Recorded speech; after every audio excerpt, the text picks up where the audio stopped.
Hello friends, आपका आपके YouTube channel Anita शोकन पर स्वागत है। Today we are discussing about sample method कि डेटा कलेक्शन की जो सेकंड मेथड था हमारा, सेंसस मेथड फर्स्ट था हमारा, सेकंड मेथड था ये था हमारा सैम्पल मेथड। तो आज हम करेंगे सैम्पल मेथड क्या है। तो सैम्पल का मतलब क्या है? नमूना, जिसको आप हिंदी में प्रतिदर्श भी कहते हैं कि कुछ के दर्शन कर लिए, कुछ के दर्शन हमने नहीं किए। जो दर्शन किए हैं उनसे जो निष्कर्ष निकलता है वो सभी पर हम क्या कर देते हैं? अप्लाई कर देते हैं।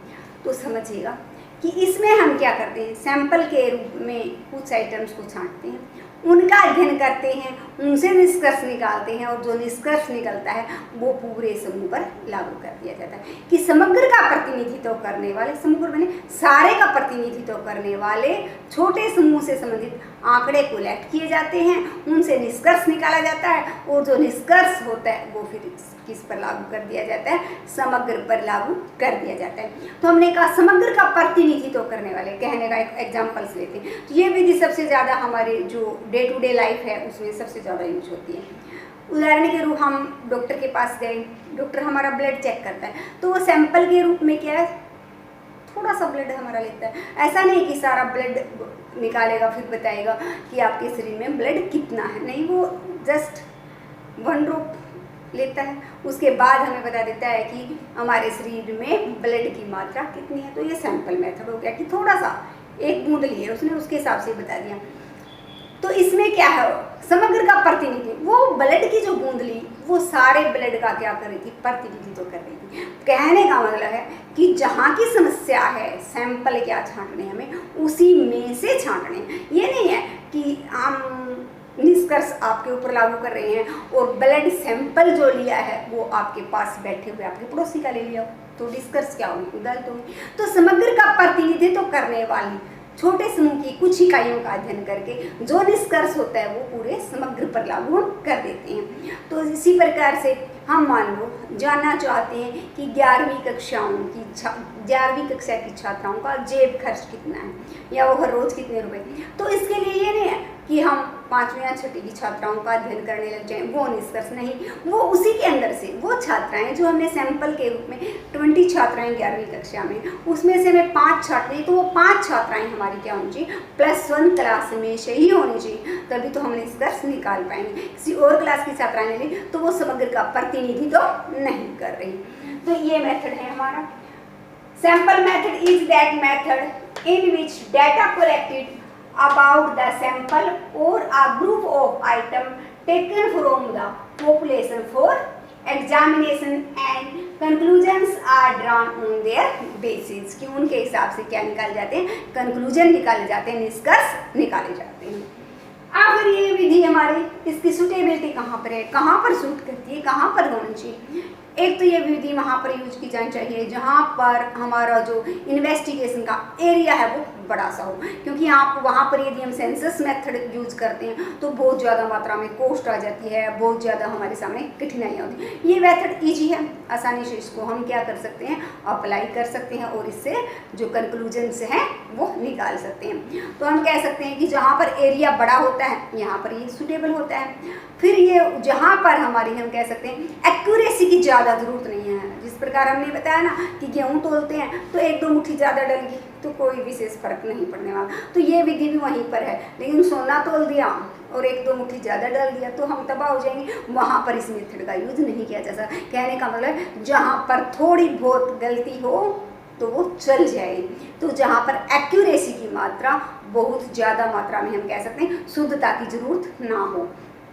थर्ड, ये विधि वहाँ पर सूटेबल है जहाँ पर जो हमारे आइटम्स हैं वो सारे क्या हम एक जैसे हों, क्योंकि एक जैसा लेवल है तो हम उनमें से क्या छांटते हैं? सैंपल छांटते हैं। हमें पता है कि ये वो ग्रुप्स हैं जो जिनकी इनकम एक जैसी है, जिनका खाना पीना एक जैसा, तभी तो हम उनके में से कुछ बंदों को छांट कर, मान लो हम टीचर्स की हैबिट्स के बारे में जानना चाहते हैं, हम जानना चाहते हैं कि वो खाने पीने पर कितना खर्च करते हैं, तो हमें पता है कि सेम लेवल ऑफ इनकम वाले हैं तो इनकी सेम हैबिट्स हैं, तभी तो हमें कुछ का अध्ययन करेंगे, वो सब पर लागू कर दें। लेकिन यदि उनके गुण अलग अलग हैं हर एक इकाई के तो ये मेथड यूज नहीं हो सकता। अब इसकी मेथड्स की भी कुछ मेरिट्स हैं, कुछ डीमेरिट्स हैं। तो मेरिट्स क्या हैं? फर्स्ट है इकोनॉमिकल। तो इकोनॉमिकल है, तो इस इकोनॉमिकल का मतलब क्या है, इसमें धन कम खर्च होता है, तो धन की बचत होती है। देखो जो सेंसस मेथड में इतने सारे लोग नियुक्त किए जाते हैं तो उनको अमाउंट क्या देना पड़ता है, ज़्यादा देना पड़ता है। इसमें तो जरूरत ही नहीं इतने बंदों की, तो थोड़े से लोग, एक या दो व्यक्ति जो हमारा निकाल रहा है उसी को वेतन देना पड़ेगा। तो इसमें हमारा क्या होता है, धन की बचत होती है। फिर ये हमारा सेविंग ऑफ टाइम, इसमें टाइम की सेविंग होता है कि हर बंदे से आंकड़े जो है कलेक्ट करना, हर के घर घर जाना, वो एक मुश्किल, बहुत सारा टाइम कंज्यूम होता है और मेहनत भी बहुत ज़्यादा लगती है। यहाँ दोनों की बचत होगी, ना मेहनत लगी ना हमारा क्या लगा, टाइम लगा, दोनों की सेविंग हो गई। फिर है हमारा identification of error, identification of error का मतलब क्या है कि गलती की पहचान हो जाती है। फॉर एग्जाम्पल्स हम क्या करते हैं कि हमने 20 छात्राएं हैं, 5 छात्राओं का अध्ययन करके निष्कर्ष निकाला कि ये क्लास कैसी है, इंटेलिजेंट है या निकम्मी है। हमने एक वही एग्जाम्पल लिया कि डीओ साहब हमारे स्कूल्स में इंस्पेक्शन के लिए आए, उन्होंने 5 छात्राओं को उठाया और बाई चांस वो 500 ही छात्राएँ हमारी क्या थी, बिल्कुल डिफाल्टर स्टूडेंट्स थी। उन्होंने कोई भी जवाब नहीं दिया और हमारे लिए रिपोर्ट क्या हो गई, ये बन गया कि ये क्लास बिलो एवरेज लेवल है, जबकि निष्कर्ष ये नहीं था। उस क्लास में बहुत अच्छे बच्चे भी थे जिनको चूज नहीं किया गया। तो यदि हमें अब पता चलता, हम कहते हैं नहीं सर ऐसा नहीं था, अब ये निष्कर्ष आपका गलत है कि हमारी क्लास ऐसी तो नहीं कि उसको जोड़ घटा भी ना आती हो, कि हाँ, फिर वो यदि उनको लगता है कि गलती हुई है तो वो क्या कर सकते हैं, इन 5 स्टूडेंट्स को छोड़कर हमारे पास अभी भी क्या है 20 स्टूडेंट, दूसरे 5 स्टूडेंट को चूज करके क्या दोबारा से सर्वे किया जा सकता है। दूसरे 5 किए तो कुछ ने जवाब दिया, एक आधे, तो फिर हमारा निष्कर्ष आ गया कि एवरेज क्लास है, कि कुछ स्टूडेंट्स बिलो एवरेज हैं, कुछ अबव हैं, तो कुल मिला करके एवरेज है। तो इस प्रकार से हम कह सकते हैं आइडेंटिफिकेशन ऑफ एरर, गलती की पहचान हो जाती है इसमें। लेकिन सेंसस मेथड में यही हो जाएगी, पूरी जनसंख्या को हमने क्या कर लिया, काउंट कर लिया, उसके बाद हमें लगता है जनसंख्या इतनी नहीं है, इसमें कोई ना कोई हमने गलती की है, एरर रही है, तो दोबारा से इतना लार्ज स्केल पर वो काम करना इम्पॉसिबल। हम सोचते हैं रही है तो रही है, हम नहीं कर सकते। लेकिन इसमें तो हमें क्या है, हम कुछ सीमांत इकाइयों का हमने अध्ययन किया, कुछ इकाइयों का ये अध्ययन किया है, तो उसको हम क्या करते हैं, फिर दोबारा से दूसरी इकाइयों को चूज करके अपना निष्कर्ष दोबारा से निकाल सकते हैं। तो गलती की पहचान हो जाती है। लार्ज इन्वेस्टिगेशन कि बड़े से एरिया पर यदि इन्वेस्टिगेशन करना है तो सबसे इजी मेथड है, ये आसानी से फटाफट से कार्य हो जाता है। सेंसस मेथड में तो क्या है, इतने बड़े लार्ज स्केल पर बहुत ज़्यादा धन लगता है, बहुत ज़्यादा मेहनत करनी पड़ती, इतने ज़्यादा एम्प्लॉई हमें चाहिए जिनको फिर ट्रेनिंग वगैरह। इस मेथड में कुछ नहीं है ऐसा, उनको सिर्फ कुछ बंदों को ट्रेनिंग दे करके डाटा आसानी से कलेक्ट करवाए जा सकते हैं। मोर साइंटिफिक कि ये ज़्यादा वैज्ञानिक है, इसमें उनको पता है कि किस प्रकार से हमें क्या है एग्जैक्ट डाटा कलेक्ट करने हैं। उनको सिखाया जाता है कि आपको लगातार ये नहीं कि लड़कियां बैठी 5 सैंपल छांटने हैं कि लगातार आप 5 को छांट दो, नहीं।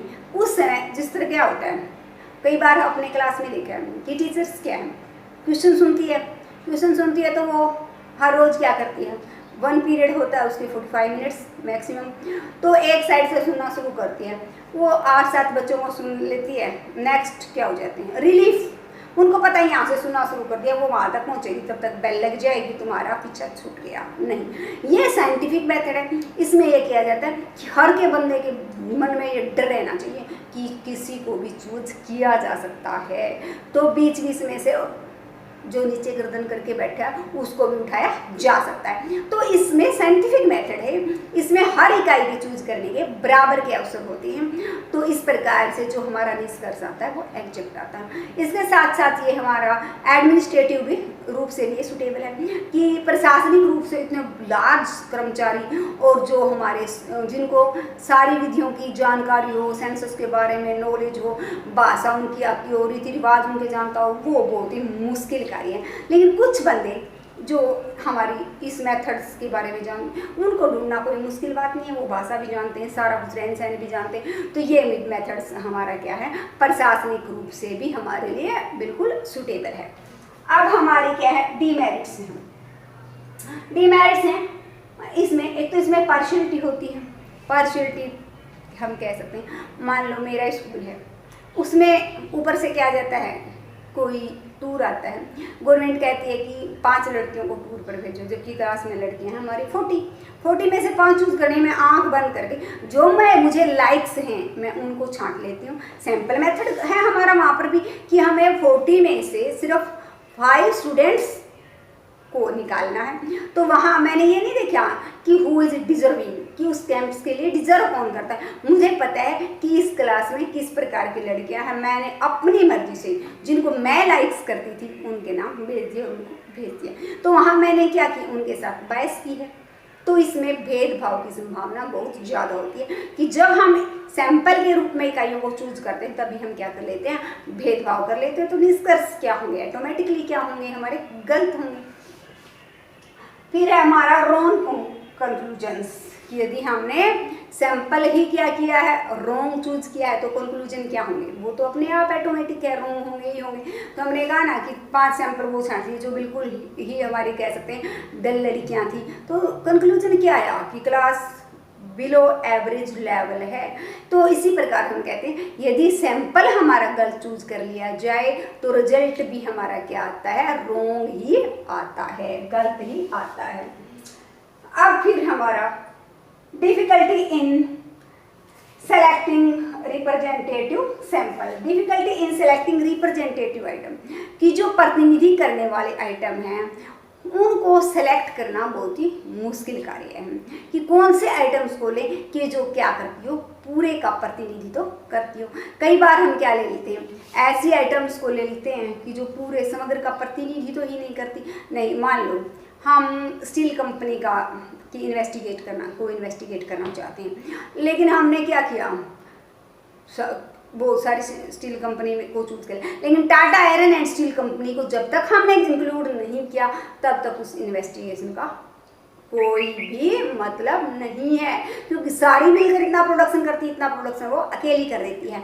तो इस प्रकार हम कहते हैं कि आइटम्स कौन से सैंपल के रूप में कौन से आइटम सेलेक्ट किए जाएं, वो जो समग्र का प्रतिनिधित्व तो करते हैं उनको सिलेक्ट करना ही हमारे लिए क्या है, बहुत ही मुश्किल कार्य होता है इस मेथड में। फिर हमारा है डिफिकल्टी इन फ्रेमिंग सैंपल, कि सैंपल बनाना, कि कौन सियों को हम छांटें, ये भी हमारा क्या है कि सेलेक्ट करना, पहले बनाना कि कितनी इकाइयों को छांटें, 5 को, 6 को, 7 को। कई बार क्या होता है इतने अलग अलग गुणों वाली इकाइयाँ होती हैं। मान लो +1 क्लास है, हम जानना चाहते हैं, या +2 क्लास है, हम जानना चाहते हैं बोर्ड की क्लास में स्टूडेंट्स कितने हार्स स्टडी को देते हैं। तो अब हम कितने सैंपल छांटें, क्योंकि साइंस वाली लड़कियां भी हैं, मैथ वाली लड़कियां भी हैं, हम उसी में आर्ट्स है वो लड़कियां भी हैं, और आर्ट में भी सब्जेक्ट क्या है, मैथ है। अब ये थोड़े आर्ट में छांट दिया, आर्ट में से 5 लड़कियां ले ली, साइंस छांट दिया, नहीं, सब्जेक्ट भी तो हैं, मैथ है, इकोनॉमिक्स है, इस प्रकार म्यूजिक है, फाइन आर्ट है, फिजिकल एजुकेशन है, ये सब्जेक्ट भी होते हैं। तो इतने मिली जुली विशेषताओं वाले होते हैं कि पहले सैंपल बनाना ही बहुत मुश्किल होता है कि कितने स्टूडेंट्स का हम अध्ययन करें कि हमारा जो निष्कर्ष है, जो कंक्लूजन्स हम निकालें वो राइट हो। क्योंकि यदि हम सिर्फ साइंस वालों से पूछते हैं तो वो तो कहेंगे कि हम तो मान लो सैंपल के रूप में हमने सिर्फ +1 क्लास से छांटे और 4 स्टूडेंट साइंस वाले छांट लिए हमने, और उन्होंने कहा कि वो तो घर जाकर 7 से 8 आवर्स जो है पढ़ाई कर देते हैं। तो हम वो कंक्लूजन पूरी क्लास पर लागू करेंगे, निष्कर्ष क्या होगा, गलत है। और यदि हमने आर्ट वाले ऐसे स्टूडेंट चूज कर लिया जिसके पास फिजिकल, फाइन आर्ट या कोई हिस्ट्री जैसा इजी सब्जेक्ट है, तो वो कहता है मैं तो घर जाते ही बस्ता रखता हूँ, कोई मतलब नहीं पढ़ने का। तो वहाँ भी हमारा कंक्लूजन कि बच्चे घर जाकर नहीं पढ़ते, वो कंक्लूजन क्या होगा, रॉन्ग होगा। तो सबसे पहले तो हम कि अलग अलग विशेषताओं वाले, उनकी अलग अलग विशेषताओं के आधार पर उनको बांटेंगे, फिर करेंगे कि किस में से कितना सैंपल। मान लो आर्ट में स्टूडेंट है 50, साइंस में स्टूडेंट है 2। अब ये थोड़ी है कि सभी में से नहीं 2 है तो वहाँ तो दोनों का अध्ययन हो जाएगा, सेंसस मेथड हो जाएगा, वहाँ तो हम एक का अध्ययन कर लें, और एक का भी क्या, दोनों का ही कर लेंगे। या वहाँ पर 10 हैं तो वहाँ तो 2 सैंपल छांटना है, 2 को सैंपल के रूप में छांट लेंगे, वो भी इनफ है। लेकिन साइंस में जहाँ पर 50 स्टूडेंट्स हैं वहाँ 2 को छांटने से काम नहीं चलेगा, वहाँ पर सैंपल हमारा क्या होगा, बड़ा होगा। तो इस प्रकार से ये हमारे लिए बहुत ही मुश्किल है। फिर है हमारा स्पेशलाइज नॉलेज, कि इसके लिए स्पेशल नॉलेज की जरूरत है। जिसको नॉलेज नहीं, मेरे जैसा, वो क्या करेगा, जाते ही पहली 4 को छांट लिया, लास्ट वाली 4 को छांट लिया, लगातार नहीं। उनको सैंपल मेथड के भी बहुत सारे मेथड हैं, कि जो हमारी प्रतिदर्श विधि है इसके अनेक प्रकार हैं, मैनी काइंड्स। तो उस व्यक्ति वो ऐसा होना चाहिए जिसको उन सारे मेथड्स की क्या हो, नॉलेज हो, और वो देखे फिर कि किस केस में उसको कौन सा मेथड अप्लाई करना है, ताकि रिजल्ट क्या है, रिलायबल और एक्यूरेट आ सके। देन स्टूडेंट्स, जो नेक्स्ट इसके जो हमारे मेथड्स हैं, इसके सैंपल मेथड्स के जो हमारे प्रकार हैं कि कितने काइंड्स का ये है, वो हम अपने नेक्स्ट लेक्चर में करेंगे। तो तब तक आप like, share and subscribe my channel.